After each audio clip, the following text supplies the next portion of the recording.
তো চিকুনগুনিয়াটাও কিন্তু মশার কামড়েই হয়, যেরকম আমাদের ডেঙ্গুর মশাটা যেরকম এইডিস মশা, ওই এইডিস মশারই একটা প্রজাতি আছে, মানে একটা স্পিসিস আছে এইডিস ইজিপ্টাই মশা, আর তার সাথে এইডিস অ্যালবোপিক্টাস।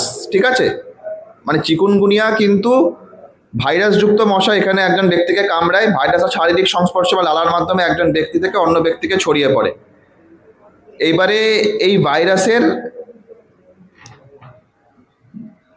আচ্ছা এইটা একটা খুব কমন জিনিস, যেটা হলো চিকুনগুনিয়া এবং ডেঙ্গু কি একই জিনিস? না, একই ভাইরাস নয়, কিন্তু একই প্রজাতির মশা উভয় রোগী ছড়ায়। ডেঙ্গুর ও চিকুনগুনিয়ার মতো একই লক্ষণ রয়েছে। জিকা আরেকটি ভাইরাস যার লক্ষণ এবং সংক্রমণ একই রকম। এই কারণে যদি কোনো ব্যক্তির নির্দিষ্ট লক্ষণ থাকে এবং সম্প্রতি তার দেশের বাইরে ভ্রমণ করে থাকে, তাহলে স্বাস্থ্যসেবা প্রদানকারীরা তিনটি ভাইরাসকেই সন্দেহ করতে পারেন। তার মানে ওর একটা যদি মাইগ্রেশন হিস্ট্রি থাকে, তাহলে কিন্তু আমি সবগুলোই টেস্ট করব, মানে জিকা, ডেঙ্গু, চিকুনগুনিয়া। ঠিক আছে, আচ্ছা চিকুনগুনিয়ার লক্ষণগুলো কি কি? লক্ষণগুলো দেখুন কি কি আছে। ফার্স্টে হলো কামড়ানোর 2 দিন আগে বা 12 দিন পরেও লক্ষণ দেখা যায়। ঠিক আছে, ইনকিউবেশন পিরিয়ডটা ভালো করে লক্ষ্য করুন। সবচেয়ে সাধারণ লক্ষণ হলো জ্বর এবং জয়েন্টে ব্যথা। অন্যান্য লক্ষণগুলোর মধ্যে আছে মাথা ব্যথা, পেশি ব্যথা, অন্যান্য জয়েন্টগুলোতে ফোলা ভাব, ফুসকুড়ি, ক্লান্তি, বমি বমি ভাব। ঠিক আছে, মানে ওই একই সব জিনিস, খালি একটু মানে দেখবেন সমস্ত জায়গায় ওই জ্বর, মাথা ব্যথা, গায়ে হাত পা ব্যথা, এটা কমন, মোটামুটি সব জায়গায় কমনই আছে। আচ্ছা কারণটা তো বললাম, মশার কামড়ে এটা হতে পারে। চিকুনগুনিয়া আমাদের এখানে অতটা হয় না, কিন্তু তাও একটু মাথায় রাখবেন আর কি।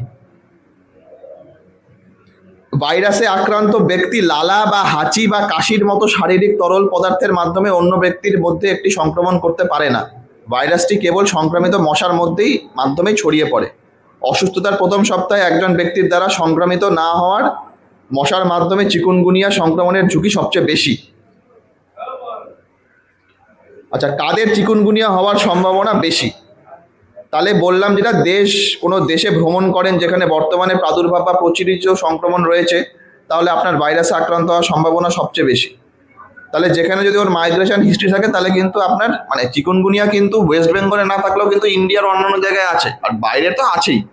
তো কোথাও একটা গেলে চিকুনগুনিয়া যদি জ্বর এসে আসে, যেরকম মাইগ্রেশন হিস্ট্রি তো আমাদের এখানে প্রচুর আছে, তো ডেঙ্গু ম্যালেরিয়ার টেস্ট তো আমরা ফার্স্টে করছি। যদি ওটা আমার নেগেটিভ হয়, তখন কিন্তু আমাকে এই স্ক্রাব টাইফাস, চিকুনগুনিয়া এগুলো ভাবতে হবে। বাইরে থেকে এসছে, জ্বর হয়েছে, মানে আমাকে ভাবতে হবে লক্ষণগুলো দেখে। ঠিক আছে, এই ভাইরাসে আক্রান্ত গর্ভবতী মহিলাদের ভ্রূণে ভাইরাস সংক্রমণ হয় না। বোঝা গেল?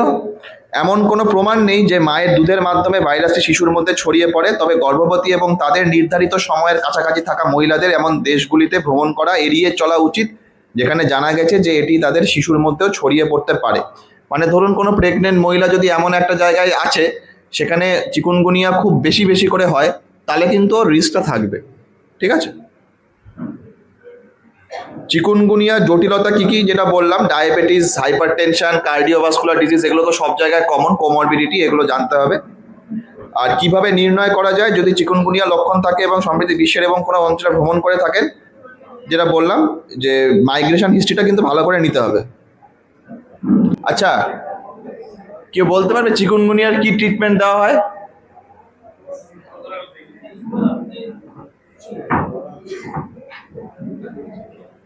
কোনো ট্রিটমেন্ট নেই চিকুনগুনিয়া, এটা হলো সবচেয়ে বড় একটা ব্যাপার। ঠিক আছে, কোনো অ্যান্টিবায়োটিক বা কিছু না, খালি লক্ষণগুলো যেরকম আছে সেরকমভাবেই আপনাকে ট্রিটমেন্টটা করতে হবে। হ্যাঁ, কে বললো? ভালো, ডেঙ্গুর মতনই করতে হবে, কিন্তু এখানে একটা জিনিস দেখুন, ব্যথার জন্য আপনি অ্যাসিটামিনোফেন গ্রহণ করা মানে এনসাইড ইউজ করতে পারেন। ডেঙ্গুতে কিন্তু এনসাইডের জাতীয় এখানে দিতে পারবেন। মানে কি দেখুন, চিকুনগুনিয়ার চিকিৎসার জন্য কিছু ওষুধ রয়েছে। চিকিৎসার মূল লক্ষ্য হলো ব্যক্তির লক্ষণগুলি নিয়ন্ত্রণ করা। এর মধ্যে রয়েছে প্রচুর পরিমাণে তরল পান করা, যেটা আপনি ডেঙ্গুতেও একই জিনিস বলছেন, প্রচুর বিশ্রাম নিচ্ছি, ব্যথার জন্য অ্যাসিটামিনোফেন গ্রহণ করা। আপনার স্বাস্থ্যসেবা প্রদানকারী রোগ নির্ণয় না করা পর্যন্ত এনসাইড বা অ্যাসপিরিন গ্রহণ করবেন না। বেশিরভাগই মানুষ প্রথম লক্ষণ দেখা হওয়ার 1 সপ্তাহের মধ্যেই ভালো বোধ করেন, কিন্তু কিছু মানুষ কয়েক মাস বা বছর ধরে জয়েন্ট ব্যথার কথা জানান। বেশিরভাগ প্রমাণ থেকে জানা যায় যে একবার চিকুনগুনিয়া হয়ে গেলে আপনার এবার এটি হওয়ার সম্ভাবনা কম। কারণ আপনার ভাইরাসের বিরুদ্ধে রোগ প্রতিরোধ ক্ষমতা তৈরি হয়, মানে অ্যান্টিবডি আমার তৈরি হয়ে যায়। মানে চিকুনগুনিয়া একবার হয়ে গেলে, তবে এটা আপনারা প্রশ্ন করতে পারেন কি এটা কি সবসময়,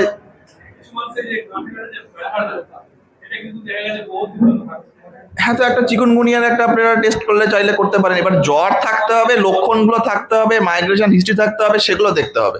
সেগুলো না হলে তো আপনি করবেন না, ওটাই আর কি। মানে বলছি না যে এটাই সবচেয়ে ফার্স্ট আপনি মাথায় আনবেন, ওটা যদি থাকে তাহলে করবেন। মানে আমার চিকুনগুনিয়া হলো, তখন আমার ব্যথা হচ্ছিল, আমার চিকুনগুনিয়া সেরে গেছে, তারপরেও আমার জয়েন্টে ব্যথাটা থেকে যাচ্ছে, সেটা যদি ওর হয়ে থাকে তখন টেস্ট হয়নি, হতেই পারে ওর চিকেনগুনিয়া ওরকম আছে। এবার অ্যান্টিবডি ওর শরীরে তৈরি হয়ে যায়, সেই জন্য আর পরবর্তীকালে আর কিছু হয় না, ঠিক আছে? তো এটাই চিকুনগুনিয়ার এটাই ছিল, আর বেশি কিছু এরকম বলার মানে জানানোর দরকার নেই। আচ্ছা, তারপরে হলো